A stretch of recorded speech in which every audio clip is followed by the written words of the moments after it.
Bom dia, pessoal. Como que vocês estão? Muito obrigado aí pela atenção de vocês. Eu sou Fuad, sou engenheiro de computação, sou libanês. Desculpa pelo português também, se alguém não me conhece, está assistindo esse vídeo.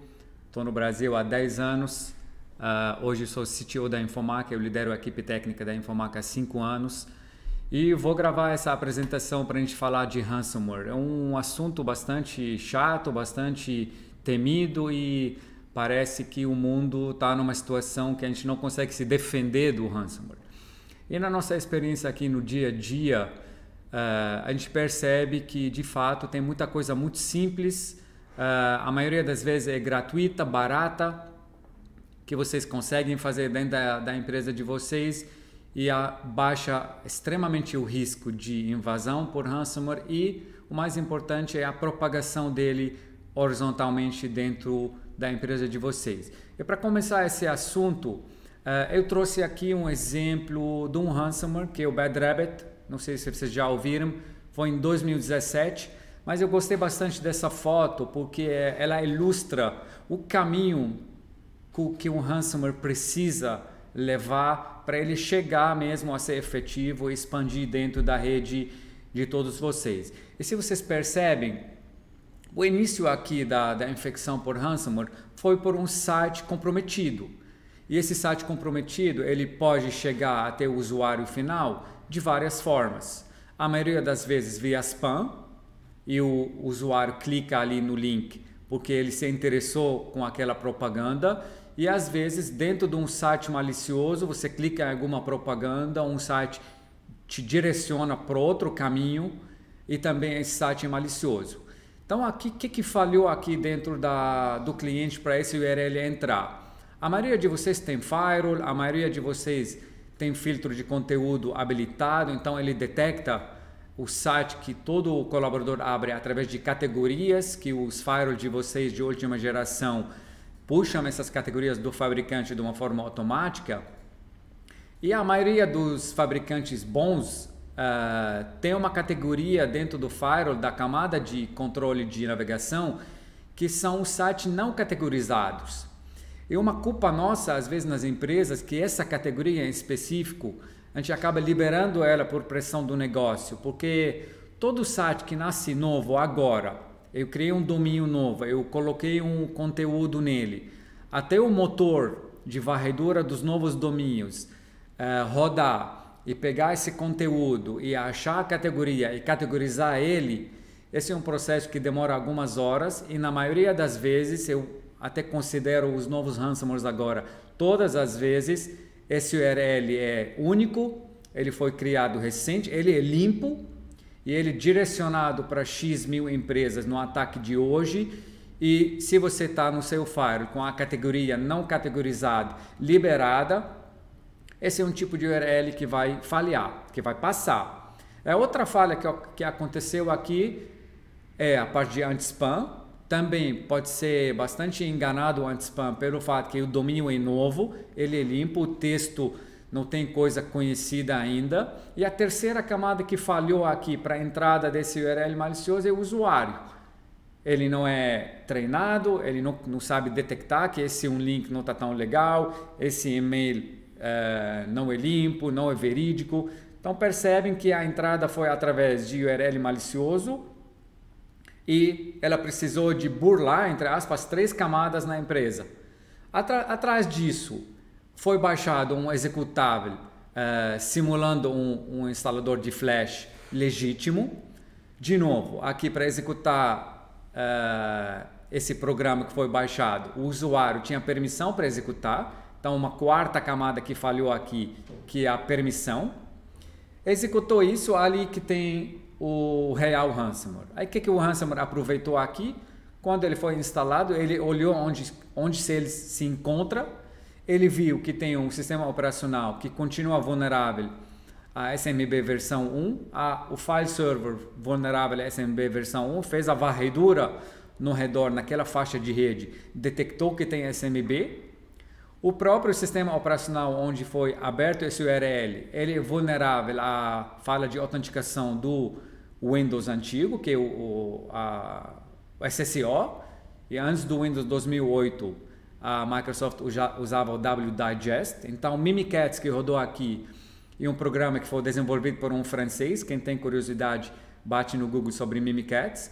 Esse programa, você roda ele em cima de sistema operacional vulnerável ao SSO e acaba esse programa puxando todas as senhas e usuários que logaram em algum momento ou digitaram usuário e senha nesse computador comprometido. O chato do assunto é que até nos sistemas operacionais novos, depois do Windows 8, o WDigest vem desabilitado, mas ele continua chegando com os sistemas operacionais.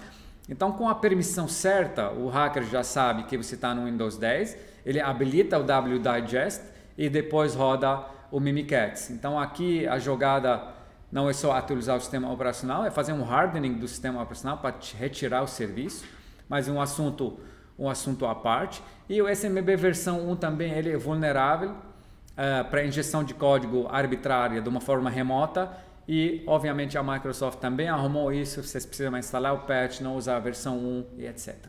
Então, aqui, o ransomware entrou na rede através de falha de sistema operacional não atualizado, permissão para rodar o executável, falha no sistema operacional onde tem um file server, rodando SMB versão antiga na rede.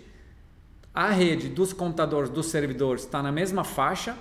Então, o ransomware conseguiu enxergar horizontalmente bastante coisa, e a entrada através de e-mail, o anti-spam falhou, URL malicioso, o firewall falhou e o usuário que clicou nisso.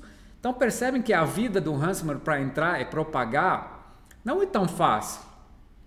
Mas em uma dessas falhas que ela existe na nossa rede, acaba facilitando toda a vida do ransomware e a propagação lateral dele. Bacana? Agora, pensa que você é um profissional de TI e você quer se proteger contra ransomware. Aí você vai lá no Google e você digita melhores práticas para proteção de ransomware. Como que eu faço para me proteger de ransomware? E o que me incomodou e acabou gerando esse conteúdo que eu estou gravando aqui, que todos os sites que eu vi, todas as listas das boas práticas, as top 10, seja em sites brasileiros ou no mundo inteiro, eles estão dando dicas genéricas, como faça backup dos seus dados, leva a proteção a senha a sério, navega online com segurança. Percebe que são tópicos extremamente relevantes, são de fato verdadeiros. Quem não quer fazer backup do seu dado?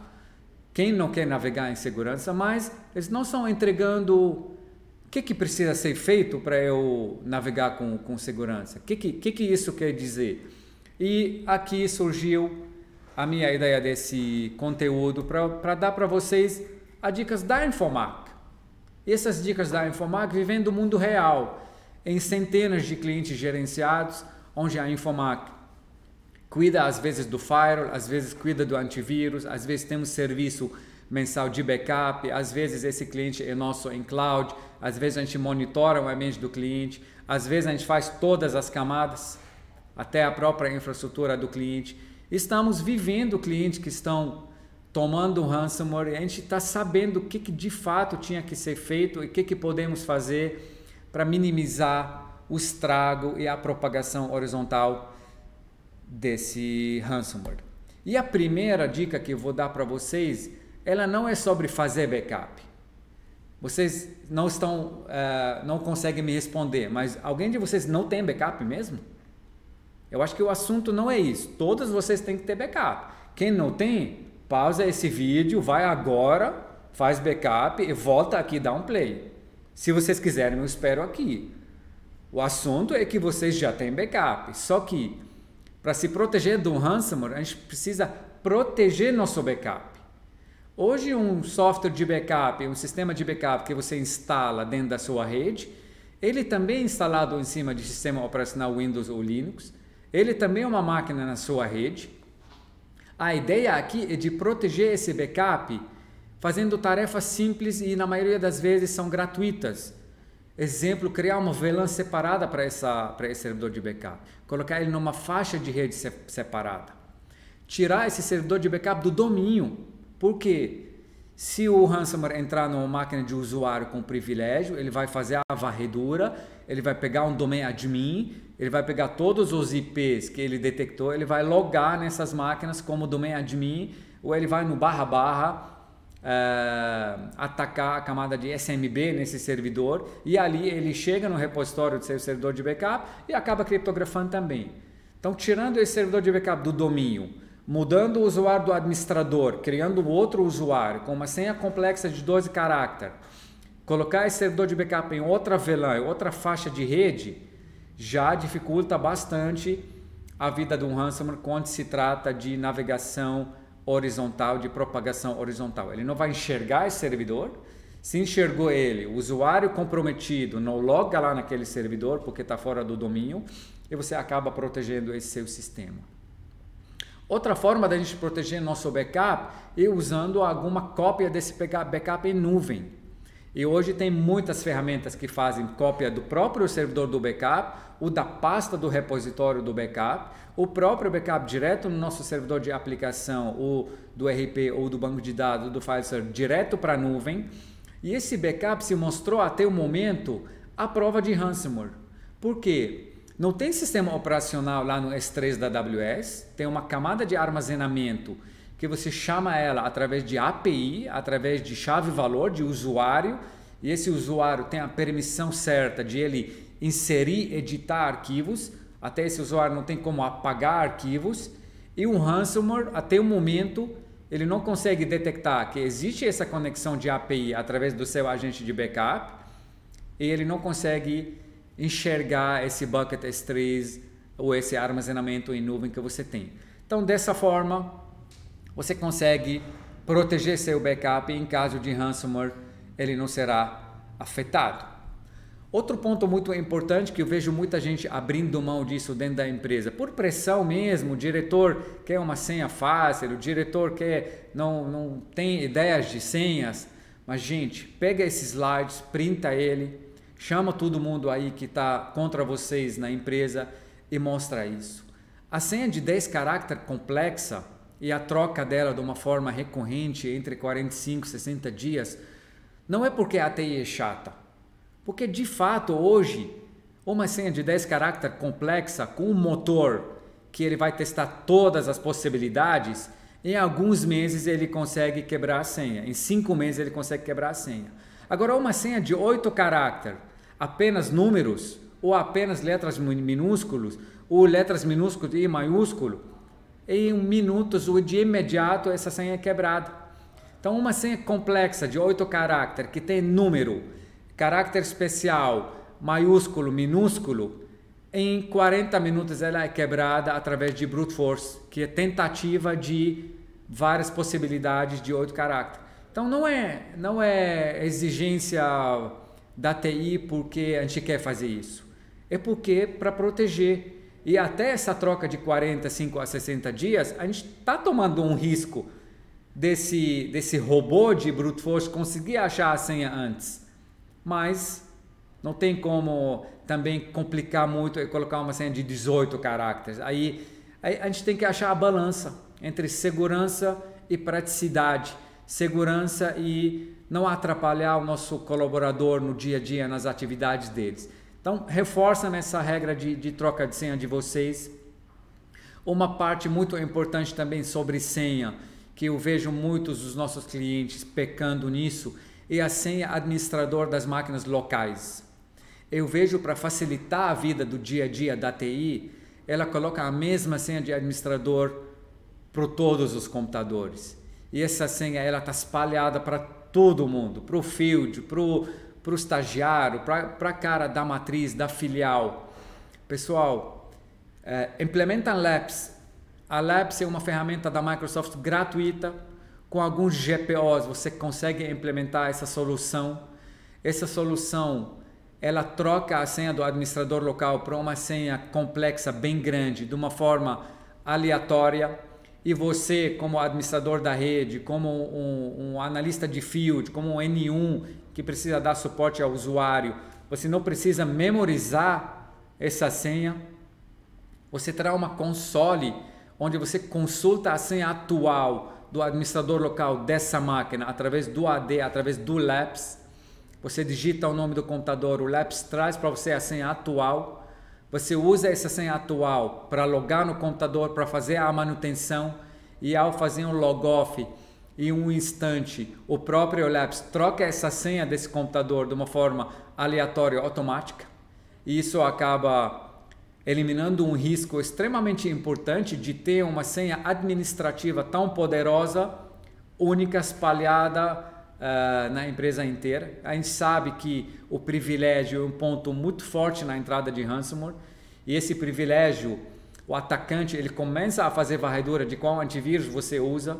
Então não adianta a senha do antivírus que você colocou na console de gestão do antivírus, porque o hacker vai lá no serviço, como administrador domínio, administrador na máquina, ele vai desabilitar o serviço mesmo do antivírus, e ali nada vai te proteger, vai desabilitar ele, e desabilitou ele, vai rodar Mimikatz, vai rodar a SMB versão 1, o Eternal Blue, esses exploits de SMB versão 1 que espalharam aí no mundo depois do vazamento da Agência Nacional de Segurança dos Estados Unidos. Virou um monte de Eternal aí, Eternal Blue, Eternal Synergy, Eternal não sei o que, tem um monte de exploits e eles precisam de privilégio para rodar. Então essas senhas são de extrema importância para vocês se proteger de ransomware. Façam isso, por favor. A terceira dica, que também ela dá trabalho para fazer, mas depois dá uma tranquilidade enorme, é a VLAN por departamento, a VLAN por andar, a VLAN por switch. Todos vocês, eu acredito, que têm hoje switch de acesso do usuário final, Layer 2, Layer 3, que aceita a criação de VLAN. Não tem mais no mercado, eu acredito, um hub, que é aquele equipamento burro que você conecta lá, faz um grupo único de colisão de broadcast enorme. Todos os switches novos já têm VLAN. A criação de VLAN requer apenas mão de obra, não requer investimento em dinheiro, não estressa o switch. E cada vez que você faz mais VLANs para o departamento de RH, para o financeiro, para o andar 1, para o andar 2, VLAN por switch, se você quer facilitar, pega cada switch, cria uma VLAN nele, com uma rede para esse switch. Se você tem um firewall de última geração, hoje todos os firewalls bons no mercado permitem uma criação de DMZ, uma zona delimitada, isolada. Então se você tem um AD, se você tem um file server, se você tem um banco, coloca essa galera atrás de DMZ e outra faixa de rede que obriga o tráfego a passar por um firewall. Esse firewall tem regra de entrada, saída, tem IPS, tem antivírus, tem análise de pacote avançada, e ali um ransomware tem muita dificuldade de entrar, dificulta o caminho. A VLAN por departamento, se entrar um ransomware no departamento A, na VLAN A, a varredura vai estar isolada lá e o estrago vai estar isolado lá. Ele não vai conseguir enxergar todas as VLANs que você tem na rede. Então o estrago é limitado àquele grupo de 20 máquinas, 30 máquinas, 50 máquinas. Esse é extremamente importante. Se você tem um servidor web, alguma coisa que você entrega para o seu cliente, para o seu usuário final, coloca isso numa DMZ externa, isolada, que ela não comunica com o mundo interno. Então, se aquele ambiente for comprometido, também ele fica isolado lá. E percebem que todos vocês têm firewall, todos vocês têm switch bom. E esse tipo de bolhas, esse tipo de criação de VLAN é gratuito. Só sentar, desenhar, fazer e executar, e faz total diferença entre uma propagação em massa do ransomware ou só um estrago bem pontual naquela bolha onde ele entrou, se conseguir entrar. Outra coisa que eu bato muito na tecla, não coloca terminal service público para a internet. Eu vou repetir, não colocam servidor RDP direto para a internet. Eu já vi tanto RDP invadido. Dá para segurar, dá para fazer um RDP seguro para a internet? Dá. Mas a maioria da galera pega aquele RDP, faz um NAT de entrada, não habilita a autenticação de rede, não habilita a camada de web na frente, não faz nada. E você acaba detectando o IP, detectando o protocolo, ninguém nem muda a porta do RDP, aí um robozinho detecta aquele IP, detecta aquela porta, ele bate lá, aparece o pop-up de login e senha daquele Windows, ele deixa um robozinho ali testando o usuário e senha do jeito que ele quiser, aos poucos, a cada 30 minutos ele testa uma senha, daqui 2 meses ele quebra essa senha. Se é a senha de 8 caracteres, daqui umas horas quebra essa senha. Entenderam a criticidade disso? Eu já vi dezenas de clientes nossos tomando um ransomware por publicar RDP. E foi por quê? Pressão do negócio, estamos na pandemia, a galera está em casa, não tem VPN, o sistema é cliente-servidor, ele não é web. Pessoal, se alguém de vocês tem uma dúvida como que acabar com RDP na internet e quer modernizar, virar isso web, me chama aí no privado que eu vou ajudar vocês. Mas não colocam RDP mais na internet público em 2022, por favor. Posso contar com vocês? Posso? Show de bola. A próxima, e esse é um pecado da TI mesmo, ou da galera terceira, que é domain admin. Pessoal, ninguém precisa ser domain admin. Ninguém precisa ser domain admin. Se alguém acredita que precisa ser domain admin, são para algumas tarefas extremamente específicas. Seu usuário que você loga na máquina para trabalhar, eu sou FUAD, eu sou administrador da rede. Meu usuário FUAD para trabalhar, ele não precisa ser domain admin. Aliás, ele precisa ser um usuário extremamente normal. Algumas tarefas, algumas implementações, alguma coisa que eu preciso fazer, requer um usuário com privilégio elevado. Aí ali eu uso aquele usuário senha para digitar. Para os sistemas, eu crio um usuário de serviço com o privilégio certo para esses serviços. O domain admin ele é apenas usado em casos extremos. E a galera de TI, uma dica muito importante, criam 2 usuários. Cria um FUAD, que vocês vão trabalhar no dia a dia, e cria um FUAD.admin. Esse FUAD admin, ele não loga em máquina nenhuma, proibido de logar, e você utiliza ele em extrema necessidade quando você precisa mexer com alguma coisa que de fato requer um domain admin. Você está mexendo com a floresta do AD, você está criando alguns GPOs de alta complexidade, você precisa mexer com alguma coisa em serviços de DNS, serviços da Microsoft em massa, ali sim você digita aquele usuário, terminou seu trabalho, pronto, esse usuário sem não está salvo em lugar nenhum, não logou em sistema operacional vulnerável nenhum e ele está lá só para casos extremos. O resto de vocês, todo mundo, usuário normal, o usuário de serviço, o cliente terceiro que exige de vocês domain admin para a aplicação dele funcionar, não deixe isso acontecer. Não deixe isso acontecer. Vê de fato onde a aplicação dele está acessando, qual arquivos que ela precisa acesso, qual pasta, delega permissão para isso pontualmente e não criam ou não jogam esse cara no grupo de domain admin. Porque uma senha vazada de domain admin, eu não preciso contar a história, né? O estrago vai ser de extremamente grande. Aqui coloquei também de novo esse slide, mas acabei falando que não deixa logar em máquina nenhuma domain admin. Uma coisa que eu quero desafiar vocês até, eu fico brincando com os nossos clientes e ninguém fez ainda. Alguns fazem alguma coisa ou outra. Mas você já considerou criar um GPO de desligar as máquinas de vocês depois do horário comercial? Forçar o desligamento de todas as máquinas de usuário? Por que será uma máquina de usuário, cara, sai da empresa às 18, deixa a máquina dele ligada na rede para voltar outro dia para trabalhar, para economizar 2 minutos? Máquina na rede, ela é um risco. Ela é um risco a mais. Então, por que a gente não desliga essas máquinas? Outra coisa, por que a gente não desabilita esses usuários dentro do AD depois do horário? Para se a máquina está ligada, esse usuário não loga em lugar nenhum. Já que tem grupos, tem grupo de RH, grupo financeiro, grupo de vários departamentos do marketing, da expedição, da auditoria, eu posso, dentro do AD, de uma forma grátis, falar para o usuário, para o grupo de usuários, a que momento ele loga, a que momento para de logar. Tem empresas, por incrível que pareça, que fazem isso para controle de hora extra. Mas olha só, o RH quando pede, não deixa ninguém trabalhar fora do horário sem apresentação, sem aprovação.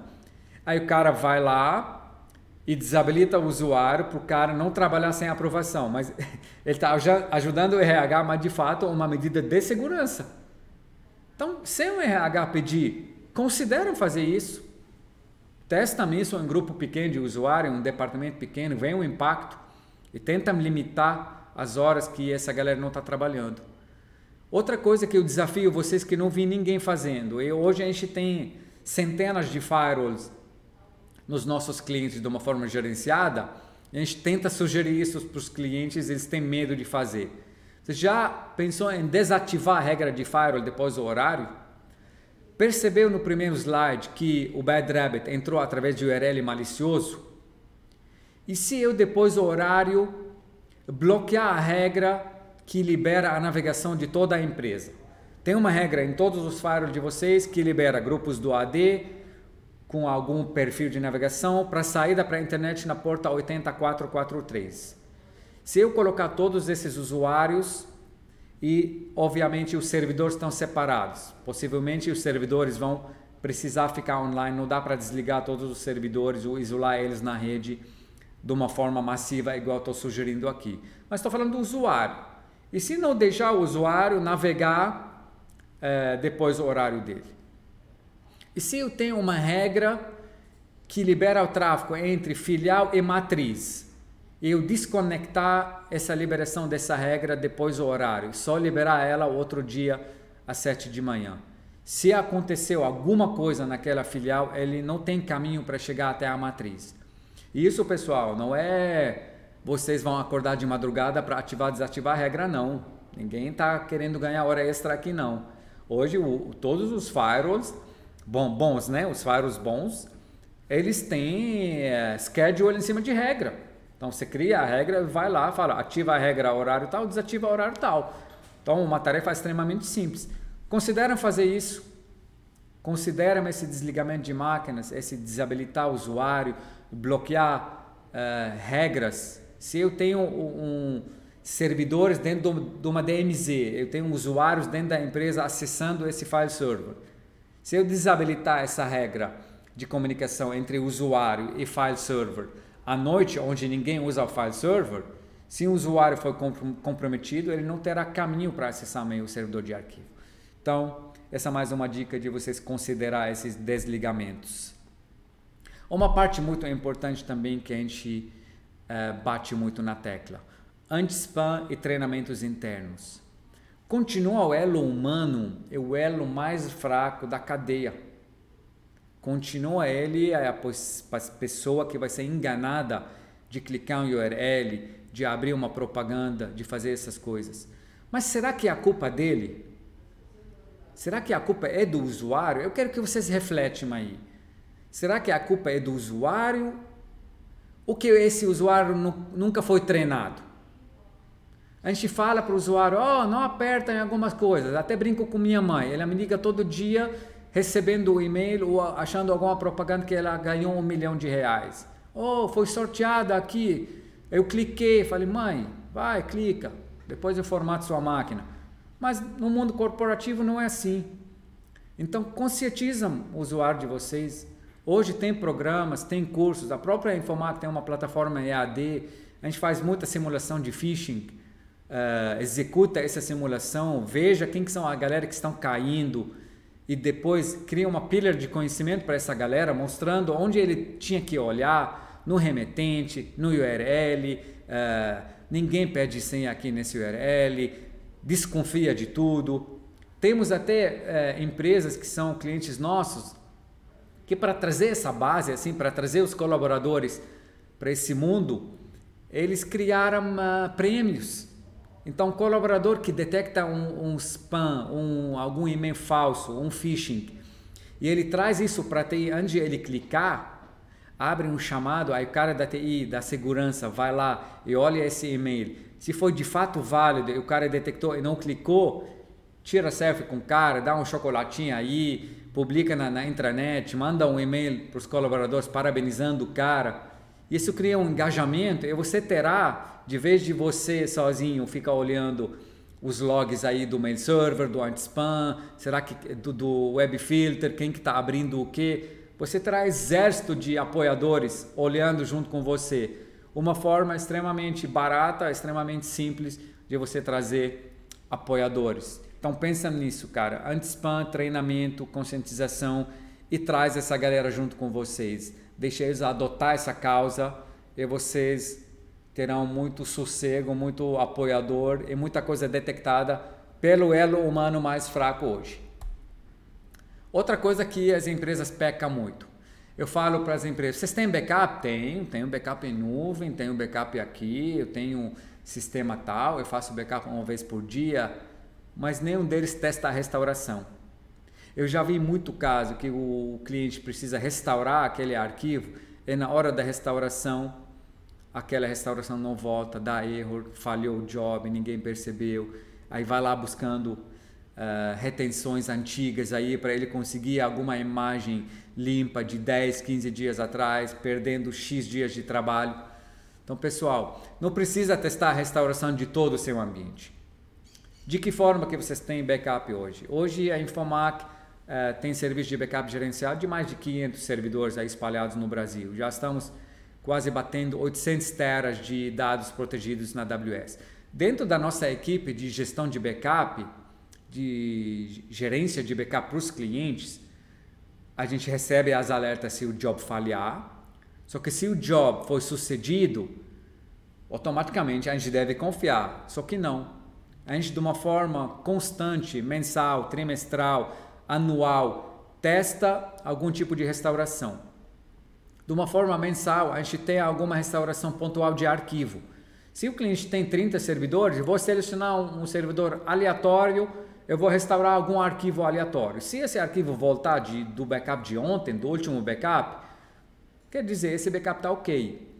A cada 3, 6 meses eu testo uma restauração de uma máquina virtual ou máquina física inteira. Cliente, disponibilize aí um espaço para mim, eu quero restaurar essa máquina aqui. Eu testo ela, restauro ela, eu ligo ela sem rede, o cliente entra nela lá, no ambiente virtual ou físico, testa se ela está funcionando, se ela está íntegra, e me dá ok, eu desligo a máquina, apago ela, eu abro o fecho chamado que essa restauração foi ok. Eu testo a restauração em nuvem. Eu levo essa máquina virtual para o cliente para a AWS, eu ligo ela para ver, porque às vezes acontece um desastre, não é de ransomware, um desastre físico. Então testa uma restauração de vocês de uma forma constante. Isso de extrema importância, porque querendo ou não, no final da conta, tudo que a gente está falando aqui é para minimizar o risco do ransomware, certo? Mas uma vez que ele entra, só o papai backup que vai salvar a gente. E o santo backup que vai salvar a gente. Ninguém tem uma fórmula mágica de decriptografar os arquivos. Isso não existe.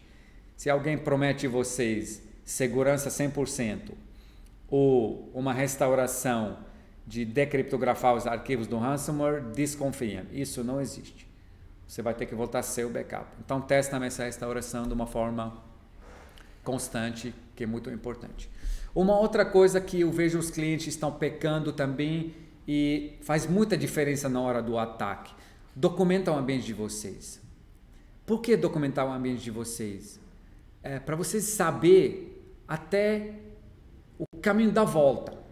Quais são minhas aplicações? Ninguém está pedindo para vocês fazer os planos mirabolantes de desastre, de resposta a incidente, de risco.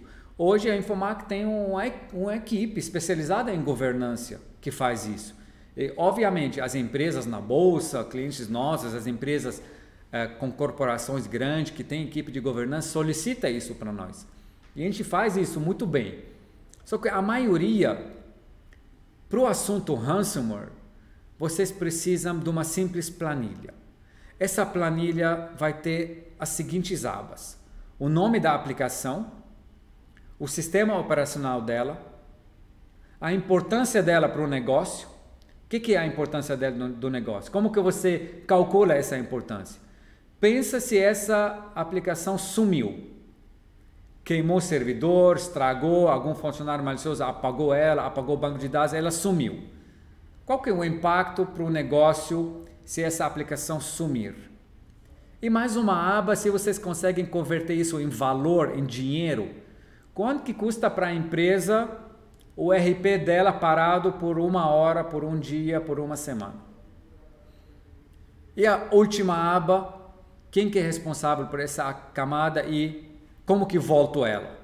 Então você vai ter ali nome de sistema, Windows, criticidade alta, cada hora me custa 10 mil reais de faturamento, eu tenho backup local, eu tenho backup em nuvem, fulano é responsável, se acontecer o desastre eu volto ao backup. Aí você vai ver que tem algumas aplicações que você não tem backup, que tem algumas aplicações que você não precisa só de backup, você precisa de disaster recovery, porque você não suporta que ela fique 2, 3 horas fora. E quando você testa a sua recuperação, sua restauração, você adiciona nessa planilha uma aba de tempo de restauração dessa aplicação. Eu vejo muita expectativa da diretoria mas não voltou ainda. Mas cara, o meu banco é 1 tera, meu link é 100 mega. Esse banco está em nuvem, então ele precisa 12 horas para fazer download. Então não adianta, não tem mágica aqui. Não, mas meu link é de 1 tera, só que meu disco está com IOPS de 200 mega. O que adianta eu ter um download de 1 giga se o limitador é meu disco? Mas como que eu descubro isso? Testando a restauração. E não precisa testar a restauração do banco para eu ter essa planilha preenchida. Se eu pegar uma máquina de 10 GB, eu restauro ela demora 10 minutos para voltar, então uma máquina de 100 GB vai demorar 100 minutos. E uma máquina de 1 tera vai demorar 1000 minutos. A matemática é a mesma. Porque seu ambiente é o mesmo, seu firewall é o mesmo, seu link é o mesmo. Então, testa essa restauração, adiciona esses dados dentro da planilha, coloca o valor de cada aplicação, vê onde tem backup, onde você não consegue voltar. Então, às vezes, a diretoria não aprovou o backup para tudo, ou o servidor de backup não tem espaço, você abriu mão de algum backup ou outro. Mostra isso para a diretoria e fala, pessoal, se esse sistema parar, a gente perde X mil reais por hora e a gente precisa 10 horas para voltar. Vocês estão de acordo? Tira essa bomba das suas costas. Só que para você tirar essa bomba das suas costas, você precisa de uma documentação dessa. E essa documentação, em algumas horas, você consegue montar ela. Se você tem um ambiente de 100 servidores, você vai ter uma planilha de 100 linhas. Então, preencha essa documentação e mostra isso para os diretores de vocês, mostra isso para o negócio. E se eles tomar um risco de ficar sem investimento e conseguir esperar 10, 12 horas, 24 horas para a volta do ambiente, excelente. Ninguém quer voltar tudo em 2 minutos. Até no mundo real isso é extremamente difícil. Só que o negócio, sabendo disso e assumindo esse risco, quando acontece um problema, ninguém fica com a expectativa de voltar ao ambiente rápido. De imediato você lembra que a gente te mostrou aqui que esse sistema precisa de 24 horas, então está dentro do esperado, vai precisar de 24 horas, aí o seu diretor não tem como bater mais, ele está ciente do assunto. Então, tentam documentar de uma forma simplificada o ambiente de vocês. A última dica é atualizar seu ambiente. A maioria dos ransomwares que entram se aproveitam de alguma vulnerabilidade que existe na sua rede. Eu vejo clientes ainda com Windows 7. Eu vejo clientes com Windows 10, mas não atualizam o sistema operacional. E quem acompanha, ele vê, todo dia tem um CVE novo, todo dia tem uma ameaça, aparece um Log4j para o Apache, aparece um problema no SMB, aparece um monte de coisa. Sistemas operacionais e aplicações foram feitos por desenvolvedores humanos que erram, que não sabem resolver tudo. Os hackers vasculham essas aplicações para achar falhas. Quando achar falhas, eles tentam explorar. De imediato, o fabricante, o dono da aplicação, cria uma correção. Mas não adianta se criar correção e você não aplicar ela. Então, como que vocês resolvem isso? Façam varredura de vulnerabilidade constante. Hoje tem ferramentas que vocês instalam dentro da rede de vocês, ou externa. Faz uma varredura em todos os ativos que vocês têm. Informar que tem esse serviço mensalizado também, onde nossos analistas fazem varredura geral de todos os ativos que estão na rede. cada tecnologia detectada, o sistema vê se tem no mundo uma vulnerabilidade e te mostra um relatório das vulnerabilidades críticas, médias, baixas e cada vulnerabilidade, a remediação dela, qual patch precisa ativar, qual que é o workaround aí para você se proteger dessa vulnerabilidade. Então façam isso porque ameaça procura vulnerabilidade. Nossa equipe de pentest, que é o Red Team, que faz os ataques organizados em cima dos clientes. Primeira coisa que eles olham, o que o cliente tem, qual as versões que ele usa e se tem vulnerabilidade naquela versão. É o caminho certo. Se não tem vulnerabilidade, o pentester anota lá. Alvo sem vulnerabilidade, parte para o outro. Ele fica vasculhando lá, vê se tem alguma coisa que ele pode fazer, mas se de fato não tem vulnerabilidade, o código está sólido, os sistemas utilizados naquele servidor são atualizados, não tem uma porta de entrada, ele pula para outra. É a mesma coisa no mundo real. Eu acabei colocando os títulos aí todos juntos para vocês tirar um print aí se vocês quiserem. Agora vamos partir para o último trecho aqui, vou ser breve. Fizemos tudo isso, mas tomamos um ransomware. Qual são o caminho de volta? O que eu devo fazer aí para eu conseguir me recuperar de um ransomware de uma forma saudável, certo? Primeira coisa que a gente indica é isolar os dispositivos afetados. Obviamente ninguém vai cortar pelo alicate, certo? Essa foto é ilustrativa, que nosso cara de marketing, ele fera em fotos, ele colocou isso, mas ninguém vai cortar. Mas isolar a rede desses computadores comprometidos, se uma máquina virtual desconectar ele na rede, se um servidor isolar, e de imediato isolar seu backup. Então tirar ele na rede e validar se ele está comprometido ou não. Desse isolamento, você já vai estar com o sistema operacional comprometido, mas não mexido, você não reiniciou ele, não fez nada, está lá ativo, a ameaça está ativa ainda dentro dele, com arquivos criptografados, mas ele está isolado, não vai fazer mais estrago. Outra dica que eu falo para vocês, não paga o resgate, não vale a pena. O resgate, você está provando para o hacker que o sistema dele funcionou, então o ataque foi sucedido, e ele vai se incentivar a executar isso em mais empresas. Quando você paga, ele entende que você está num problema grave, não consegue voltar, então ele ataca de novo e de novo e de novo.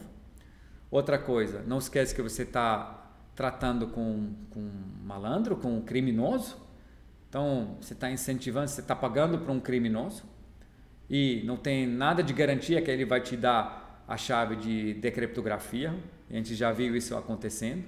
E outra, pagando o resgate não vai economizar na sua recuperação, porque pense se você paga o resgate, recebe a chave de decriptografia e abre de novo seus arquivos, só que a ameaça continua na sua rede. Saiba muito bem que daqui a uma semana ele vai executar de novo, o cara já está dentro, então não adianta, você vai tomar de novo, vai pagar de novo em um ciclo que nunca acaba até você desistir. Então não paga porque não vai fazer diferença na vida de vocês. Seguindo as diretrizes anteriores, você não deve perder dados aí, você tem que voltar a ser um ambiente. Valida se tem uma chave conhecida para esse ransomware. Os ransomware de hoje, em 2022, eu estou vendo que todo ataque para cada cliente, o ransomware está criando de imediato uma chave única.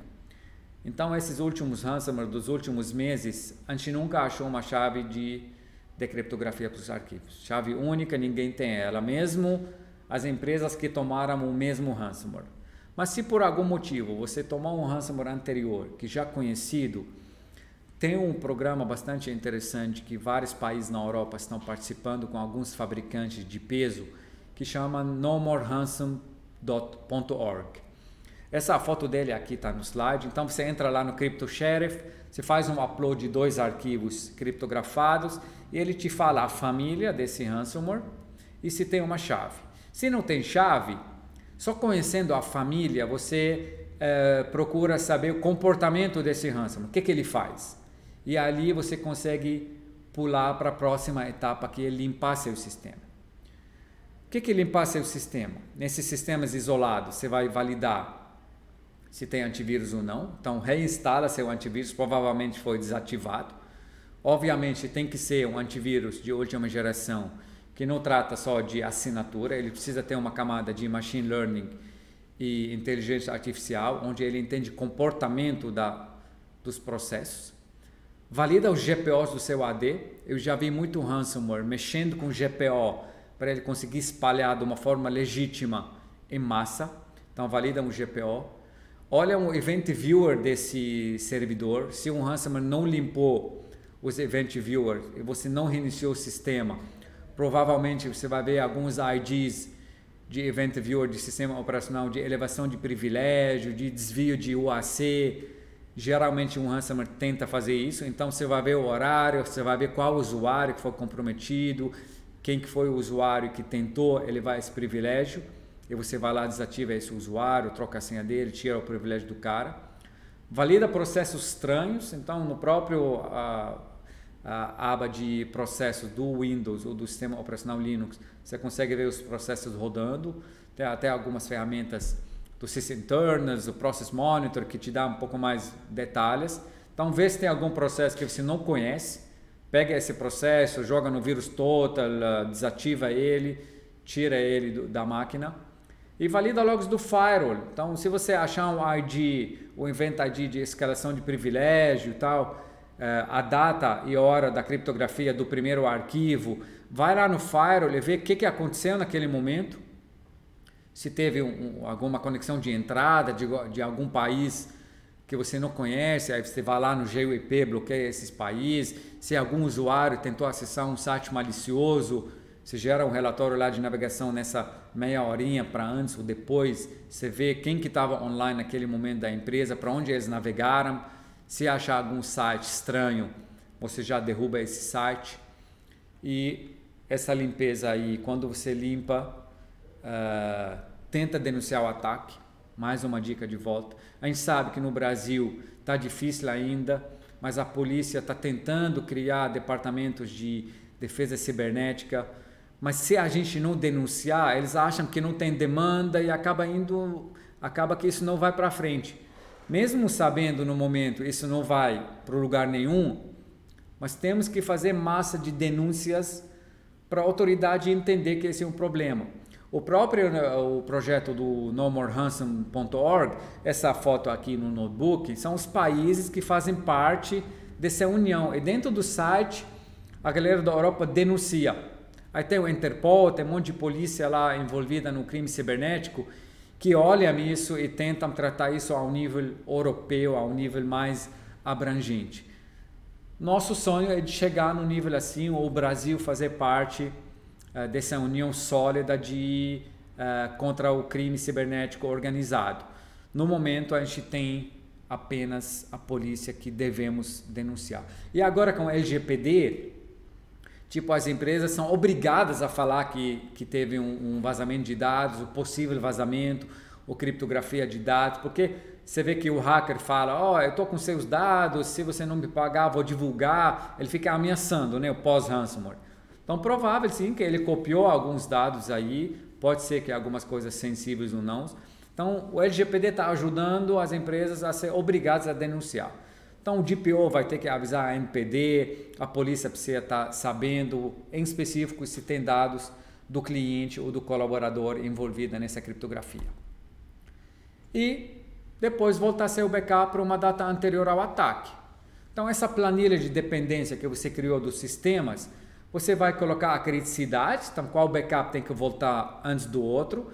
Às vezes, seu backup está em nuvem, você não vai conseguir apertar o play em todos, porque vai estressar seu link, então você tem prioridades. Vamos voltar primeiro o sistema 1, 2, 3, 4, mas primeiro tem que voltar ao banco de dados, porque a aplicação sem o banco não funciona, então já dá um play na restauração do banco, porque ele é máquina grande, precisa de 10 horas para voltar. E essa planilha é a documentação que você fez antes de dependência, você vai chamar as pessoas certas, você já vai restaurar as máquinas mais críticas, você vai ter tempo de restauração de cada uma calculado de uma forma matematicamente perto da realidade, e esse alinhamento do RTO, RPO, tempo de restauração e último backup, já está na documentação. Então, diretoria, tomamos ransomware hoje às 4 de madrugada, temos backup de ontem meia-noite e precisamos 10 horas para voltar. Então, provavelmente não vamos perder nenhum dado, porque da meia-noite até às 4 ninguém estava trabalhando. Eu vou perder faturamento das 8 até meio-dia, porque meio-dia eu volto meio sistema. E assim fica tudo claro e fica mais fácil. E investiga a porta de entrada. Então, será que foi por e-mail? Será que foi web filter? Você olhou o log do firewall? Será que é algum USB comprometido? Tem alguma alerta de ser um antivírus? Será que é a regra do RDP? Teve uma conexão fora do Brasil para esse RDP? Tem regra de firewall exposta? Alguém liberou alguma máquina NN aí para resolver algum problema de imediato e não voltou a essa regra? E o usuário que tem privilégio? Foi um usuário da TI que tem domain admin? É a conscientização? Foi um phishing? O cara clicou? Investiga para você tomar decisão para o futuro. O que tem que fazer no futuro para o hacker não usar a mesma porta de entrada de uma forma recorrente. Essa investigação vai te ajudar a fechar os gaps que foram utilizados dessa vez e cada vez que você fecha um gap desse, você está diminuindo o risco. E eu quero agradecer vocês pela audiência. Esse é meu nome, meu e-mail, o QR Code para o meu LinkedIn. Eu tenho um extremo prazer de conectar com vocês. Se vocês têm alguma dúvida, se vocês querem bater um papo, falar um oi, me chamar para tomar um café, por favor, conectam comigo e será de grande prazer. E o último recado de todos esses 50 minutos que a gente falou é de que não tem segurança 100%. Tudo que a gente faz no nosso dia a dia é de diminuir os riscos onde temos controle e os riscos onde não temos controle, conhecer esses riscos e ter um plano B para voltar. Bacana, pessoal? Valeu demais, grande abraço para vocês aí. Fui!